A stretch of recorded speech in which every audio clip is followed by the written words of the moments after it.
다윈의 이름을 모르는 사람은 없지 않을까요? 드러는 봤죠. 드러는 다 봤을 거라고 생각을. 아는 건 진화론, 그 다음에 그렇죠. 종의 기원 이 두 개밖에 없는 그렇죠, 것 같아요. 그렇죠. 더군다나 이 찰스 다윈이라는 사람은 명성에 걸맞게 충분한 그 스토리를 갖고 있는 사람이기도 해서 아 좋아요. 일단 영화적인 인물이군요. 이미 영화화됐어요. 그래서 아. 이미 영화화되기도 했고 의외로 사람들이 잘 알지 못하는 하지만 아주 유명한 그런 이분을 소개하면 어떨까 하고 이제 준비를 해봤어요. 좋습니다. 어떤 점에서 끌리셨나요, 우리 다윈님? 사실 그 진화론이라는 그 이론 자체가 우리 인간이 생명에 대해서 할 수 있는 가장 근원적인 질문에 대한 답을 해줘요. 이렇게 다양하고 많은 생명은 도대체 어떻게 해서 만들어졌나? 어떻게 생겨났나? 근본적인 우리는 어디서 왔는가? 그렇죠. 우린 무엇인가? 네. 이거 하나가 장대한 사실 스토리죠. 아 예. 그러니까 다윈 같은 경우는 흔히 말하는 금수저 집안에 어머니가 아마 이름만 들으면 아실 웨지우드 전혀 모르겠어요. 도자기. 골프채 이름 같은. 도자기 도자기. 웨지우드 접시.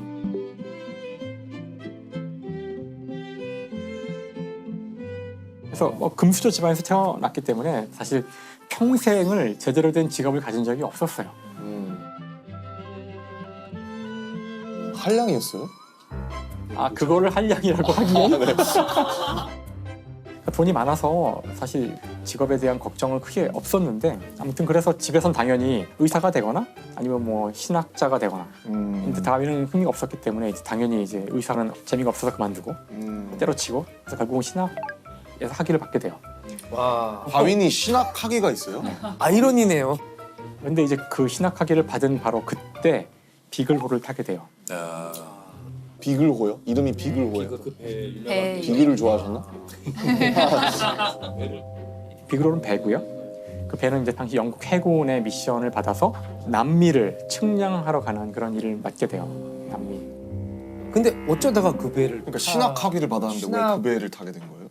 그러니까 사실 그 신학 학위를 하면서도 그 자신의 그 다른 곳에 대한 열정. 그러니까 다윈은 어릴 때부터 이렇게 사람들하고 막 놀고 이런 것보다도 딱정벌레를 수집하거나 아니면 그런 자연에 대한 굉장히 관심이 많았어요. 책도 많이 읽고.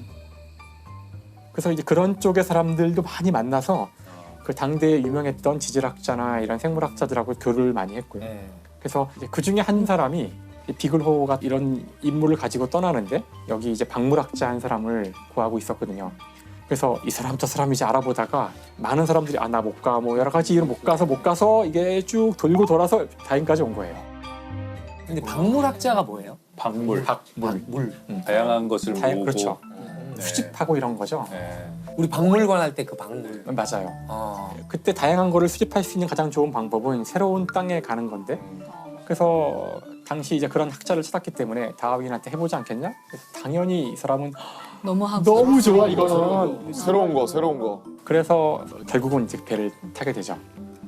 비글호를 타고 그 여행을 5년간 갔다 오는데 5년이요? 무려 5년을. 왜냐면 남미의 끝까지 갔기 그렇죠. 때문에 난 못 타. 근데 다윈에겐 다행히도 배에 계속 타고 있어야 되는 건 아니었고 이제 배는 다니면서 측량을 하고 자기는 어딘가 내려서 계속 있다가 이제 이동할 때만 타고 했기 때문에 상당히 많은 시간을 실제로 육지에 있었다 그래요. 그리고 다윈은 남미에 탐험하는 그 기간 동안에 수집해서 자신이 모아놓은 것들을 이제 계속 본국으로 보내요.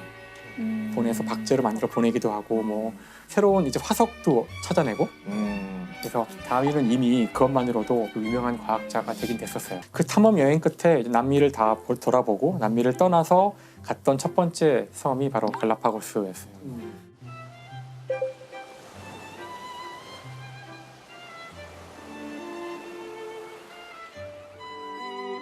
근데 갈라파고스에서도 이제 많은 관찰을 하게 되는데 이 지역이 특별한 것이 대륙과 동떨어진 섬이잖아요. 그래서 이 섬에서는 정말로 한 번도 본 적 없는 괴상망측한 생명체들이 있는 거예요. 그러니까 그때 이제 새들을 핀치라는 새들을 네. 관찰을 하고 부리에 대한 많은 기록을 남겼는데 여기 섬이 한 개가 아니었거든요. 네. 몇 개의 섬이 있는데 제도라 그러잖아요. 네. 그 새들은 전혀 모양이 달라서 다윈은 다른 종인 줄 알았어요. 다른 종류의 새인 줄 알았어요. 그렇겠네요. 근데 나중에 이제 갖고 와서 이걸 해부를 하고 정확하게 조사해 보니까 같은 종인 거예요. 근데 핀치였구나. 같은 종인데 왜 이렇게 변화가 심하게 일어났을까? 그러니까 이런 현상들은 일반적으로 보기 힘들어요. 저희가 사는 이 세상은 워낙 이미 수많은 종들이 서로 경쟁을 해서 딱 균형을 다 이루고 있기 때문에 이런 일이 잘 안 일어나는데 이 섬은 워낙 좁은 고립된 곳이기 때문에 하나의 종인 새도 상황에 따라서 아주 급속하게 변화가 타타닥 일어나서 다양한 종류의 부리를 어떤 부리를 가진 새는 나무를 쪽이 적혀져 있고 사실 이렇게 다르면은 딴 데서는 다른 종이거든요. 여긴 그렇지 않았던 거죠. 근데 문제는 이제 돌아와서부터 이제 고민이 시작되는 거죠. 돌아와서 고민이 되지, 이제. 예, 자신의 데이터들을 이제 가지고 분석을 하고 책을 쓰려고 하다 보니까 뭔가 이제 그게 있는 거죠. 이거 생명의 다양성에 대한 자신이 답을 찾은 것 같은데 함부로 이야기 서서히 답이 보이는데 이게 굉장히 위험한 답이란 사실을 알게 되는 거예요. 그래서 불경하다. 그렇죠. 네. 그래서 1836년에 돌아왔지만 종의 기원이라는 책이 출간되는 것은 1859년. 20년이 넘게 걸렸네요. 무려 한 25년 가까운 시간을 더 이제 보내야 되는데 물론 그 사이에 많은 일들이 있었지만 기본적으로는 과연 이것이 옳은 이론일까? 그리고 이걸 냈을 때에 자기한테 돌아올 엄청난 공격과 비난 이건 단순한 어떤 과학자로서의 공격이 아니라 성경에 나오는 그 말씀을 다 위반하고 모든 사람이 믿고 있던 인간의 존엄성, 인간은 고귀한 존재고 선택받은 존재라는 것을 다 깨뜨릴 수 있는 거기 때문에 본인이 먼저 완벽한 증거들을 얻어야 한다고 믿고 질문을 하고서 그걸 다 답을 찾는 데까지 시간이 걸리는 거예요. 보강을 하는 데까지. 코페르니쿠스랑 비슷한 것 맞아요. 같네요. 코페르니쿠스가 이제 지구가 이 세상의 중심이다라는 걸 모든 사람이 그렇게 생각하고 있을 때 열심히 관측하고 꼼꼼하게 기록해서 봤더니 그러면 안 되는데 자꾸 태양이 중심에 있고 지구가 움직이는 결과가 자꾸 나오는 거죠. 그래서 이거를 낼 때 약간 고민을 많이 하셔서 나중에 거의 이제 인생의 말년까지 와서 병상에 누워서 그때서야 책을 집필하셨다고. 그래서 천체 회전에 관한 그 논문의 이름이 앞에가 레볼루션이잖아요. 천체 회전이란 말이 레볼루션인데 얼마나 놀라서 이것이 혁명이란 단어예요. 본인이 붙인 거예요? 아니 레볼루션은 원래 회전이라는 회전이라는 뜻을 갖고 있어. 레볼루션이 원래 회전이에요? 회전. 근데 그게 너무 혁명적이라서 혁명으로 바뀐 거구나. 회전이라는 것이 혁명인 것이었던 거죠. 그래서 추가로 그런 뜻을 갖게 돼요. 제목. 이럴 때 보면 이 프로하길 잘한 것 같아. 레볼루션이 원래 회전이었던 거 알았어? 코페르니쿠스가 하면 바로 이제 그래서 사실 그 코페르니쿠스의 지동설은 이제 그 성경에 나오는 한 구절 때문에 문제가 되었던 것이고 지금 다윈이 하려는 얘기는 성경 정면으로 전체를 그냥 반박하는. 그 창세기 전체일 뿐만 아니라 그 인간에 대한 수많은 이야기들을 전체를 부정하는 거죠. 근데 일단 욕을 뭉태기로 먹었을 것 같은데요. 욕을 먹은 정도가 아니라 왜냐면 진짜 뭐랄까 변을 안 당한 게 이상할 정도로.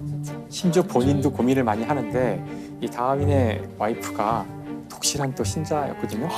그래서 그 다른 사람들한테는 함부로 말을 이제 안 해요. 위험해서. 그래서 자기 아내한테 이야기해주자 아내가 굉장히 분노를. 그렇죠. 그다음에 또 한편으로는 남편을 이제 보호하고 싶기도 했겠죠. 생각도 하지 마라. 다윈도 고민을 많이 하는데 그 다윈이 남긴 기록을 보면 다윈이 그 신에 대한 어떤 믿음이 서서히 사라져가는 과정이 보이긴 보여요. 그러니까 자기도 고민을 많이 하거든요. 성경에서의 모순도 수없이 찾아내고 이건 말이 안 되지 않느냐. 이 세상에는 아담과 이브밖에 없었는데 이 둘은 아들을 둘 낳는데 딸도 없는데 어떻게 그 다음에 이야기가 이어지지?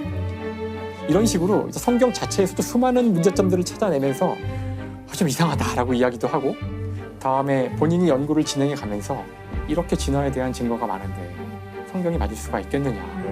그래서 어느 시점엔 자기도 나는 더 이상 성경에 나오는 창조론을 믿을 수 없다 이런 글도 써요. 확신에 찬. 네. 그럼 진화론이라는 거는 심플하게 무엇을 말하는 책인 걸까요, 결국? 사실 진화론이라는 것은 우리 주위에 보는 생물들이 변화한다는 걸 의미해요. 첫 번째로. 생물들이 변화한다.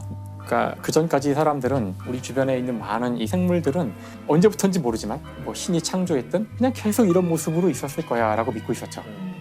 하지만 이제 진화론은 그것이 아니라 생명은 끝없이 변화해가고 사실은 지금 존재하는 수많은 생명체들은 더 근본적인 생명체로부터 온 것이고 더 더 근본적인 것은 더 근본적인 것으로 더 계속 수렴해 올라갈 수가 있는데 이걸 끝까지 가져가면은 사실은 단 하나의 하나에서 생명으로부터 시작하여 진화를 거듭하여 지금 이렇게 우리가 보는 다양한 생명체가 만들어졌고 이 과정에서 누군가 디자인을 하거나 누군가 명령을 할 필요가 없이 아, 자연적으로 이것이 일어났다는 거예요. 그래서 아무튼 이거를 이제 설명을 해서 사람들이 납득을 해야 되기 때문에 이걸 집대성하여 쓴 책이 이제 종의 기원이라는 책인데 이 책이 아주 고도의 전략을 쓰게 돼요. 이 책을 아마 많은 분들이 이 책은 과학의 고전이라니까 한번 읽어볼까? 그렇게 읽어보시려고 했던 분들은 이제 읽다가 엄청난 그 자기 환멸과 분노를 느낄 수 있는 책인데 시작 부분이 그래요. 시작 부분이. 그러니까 책의 시작 부분은 비둘기에 대한 이야기로 시작하는데 우리나라 사람들은 알지도 못할 비둘기에 대한 수많은 이름들이 나오기 때문에 그 영어로도 나오는데 찾아보면 다 비둘기라고 돼 있거든요. 아, 다양한 비둘기들의 수많은 이름들. 비둘기가 나오는데 도대체 나는 종의 기원이라는 그 위대한 이론을 알고 싶은데 왜 비둘기 이야기만 이렇게 오래 하는 걸까?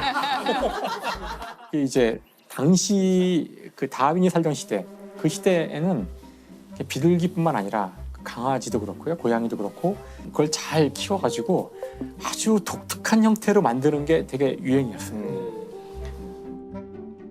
그러니까 이 다윈은 처음에 어떻게 시작한 거냐면은 이걸 봐라.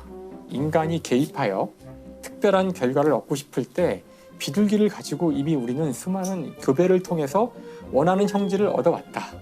이미 그걸로 증명이 되고 있다 우리 주변. 하고 있지 않냐? 네. 우리는 진화를 벌써 시킨 해왔다. 거죠. 우리가 이걸 골라온 거죠.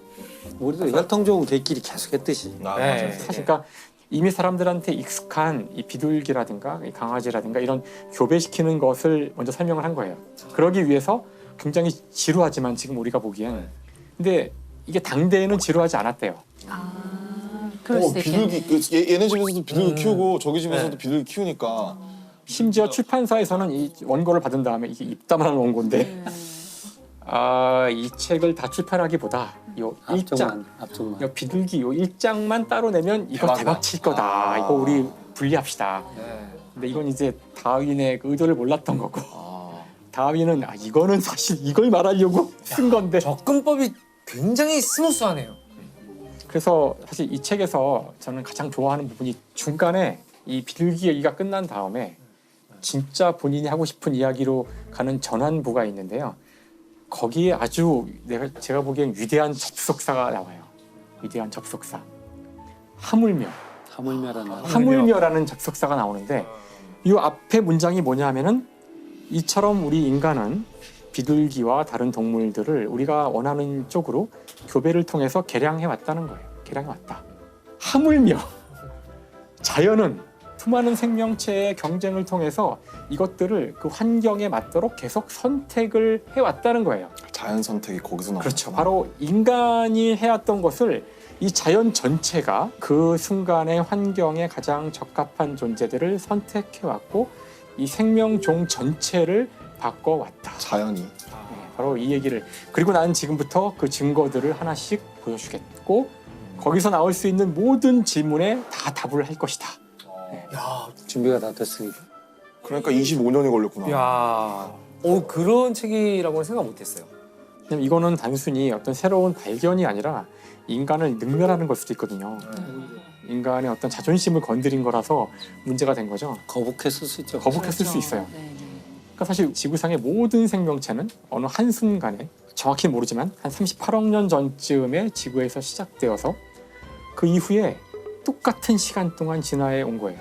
우리와 박테리아, 바이러스 할 것 없이 다 뭐가 그냥 다르냐. 다 똑같은 그런 존재라는 걸 이야기를 해주고 있어요. 그러니까 진짜 무서운 거죠. 많은 사람들이 정말 이 이론에 충격을 받고 대단히 싫어했지만 근데 이 책이 너무나 완벽하게 쓰여졌기 때문에 영국의 과학자들 가운데 진화론을 인정하지 않는 사람은 거의 없었다는 평가예요. 대략적으로는. 결국. 하지만 일반인들을 대거 진화론을 지지하는 쪽으로 몰고 가는 사건이 이제 시작돼요. 이게 뭘까요? 어떤 이제 보기에 따라서는 어떻게 오해될 수가 있냐면은 선택받는다는 것이 어떤 경쟁을 통해서 약육강식의 세상을 합리화하는 식으로 이용될 수가 있습니다. 그래서 우생학 같은 것도 맞아, 어떻게 보면 바로 네, 그거죠. 강한 네, 것들만 네. 살아남고 강한 것만 살아남고 또는 이걸 거꾸로 보면 살아남은 것은 왠지 강한 것이고 이걸 인간 사회로만 좁혀서 보면 가장 지금 우월한 백인들이야말로 살아남을 가치가 있는 그런 어떤 인종이고 아니면 유색 인종들은 지배를 받아야 될 그런 인종일 수도 있는 거죠. 바로 이것은 당시에 한참 아시아와 아프리카를 식민지화해가던 빵만 유럽에게 아주 필요했던 열강. 어떤 사상이었을 수도 있던 그렇게 거예요. 쓸 수도 있었겠어요. 다윈 자신은 알았을까요? 그 점에 대해서 혹시 미리 우려했거나 우려했죠. 아 그런가요? 네. 악용될 수 있겠구나. 악용될 수 있기 때문에 사실 그 진화라는 단어를 초판본엔 쓰지 않아요. 에볼루션. 영어로 에볼루션인데 에볼루션이라는 단어는 쓰지 않고요. 그 에볼루션이 들어가야 되는 장소에다가 정확하게는 그 디센트 오브 모디피케이션이라 그러는데 수정을 통한 나아짐이랄까? 뭐 이 정도의 느낌의 단어를 사용하는데 진화를 아주 완곡하게 풀었네요. 예, 완곡하게 네. 이것이 왜냐면은 그 에볼루션이라는 말에는 무언가 더 좋아지는 듯한 느낌? 네. 뭔가 방향이 네. 있는 듯한 그러니까 그런 뉘앙스를 주고 싶지 않았던 거예요. 근데 워낙 사람들이 에볼루션이라는 단어를 좋아하다 보니 다음에 이게 또 한 단어로 착착 붙잖아요. 네. 그래서 결국은 이제 이 단어로 귀착됐는데 후회하죠. 이걸 나중에 후회하고 뒤에는 쓰긴 쓰는데 계속 안타까워해요. 아, 여기에는 어떤 나아진다는 진보한다는 개념은 없다. 그러면은 여기서 결국 이제 이런 질문이 나올 수밖에 없는데 그러면은 되게 다른 답이 나올 수 있다고 생각하는데 그럼 인간과 다른 여타 동물들을 어떤 구분짓는 어떤 기준이 있다고 생각하신다면 그게 어떤 거라고 생각하시는지. 항상 이런 문제를 접하면 과학자는 똑같을 거예요. 인간이란 무엇인가? 인간의 정의부터 정의. 생각을 해야지만 이 질문이 시작되거든요. 네. 네. 그래서 그러니까 인간에 대한 그 정의가 여러 가지가 사실 있잖아요. 있을 수 있겠죠. 여기 네. 작가님도 많이 아실 것 같은데 네. 저 같은 과학자한테 물어보면 인간은 DNA에 있는 정보로 규정되는 그런 종이죠. 그러니까 종이란 건 별게 아니라 서로 번식이 되면 종이에요. 네. 서로 이제 교미 적당한 단어가 그렇죠. 뭐 짝짓기. 예, 그렇죠. 짝짓기. 그러니까 사실 종에 대한 정의는 그런 식으로 짝짓기로 정의가 되어 있는 거고 우리 인간이란 호모사피엔스라는 종은 우리가 가진 DNA 정보를 가지고 이야기할 수 있고요. 그러면 다른 종과는 DNA가 조금 다른데 그 다른 동물과 또 다른 동물은 또 DNA가 약간 다르죠? 김영하 선생님은 네. 이 얘기에 대해서 어떻게 생각하세요? 어렵다고 생각합니다. 지금 많이 골똘히 생각에 잠겨 계시더라고요. 인간이란 오랫동안 말씀 안 무엇인가? 하셨는데 근데 이제 저는 이야기를 쓰는 사람이니까 인간과 다른 종을 구분하는 가장 큰 것은 인간은 이야기를 한다는 거죠. 없는 이야기를 만들어내기도 하고. 어쨌든 이야기를 한다는 거죠. 이야기를 한다는 게 정확하게 뭐랄까 좀 이야기라는 게 그러니까 뭐 인간이랑 모기도 다르지 않고 인간이랑 원숭이도 다르지 않지만 이야기를 안 하잖아요. 이야기라는 거는 생존에 필요한 정보들을 굉장히 효과적으로 전달하는 매체거든요. 네. 우리가 생존에 필요한 여러 가지 정보가 있지만 이거를 그냥 직설법으로 전달하면 잔소리가 돼서 듣기 싫어해요.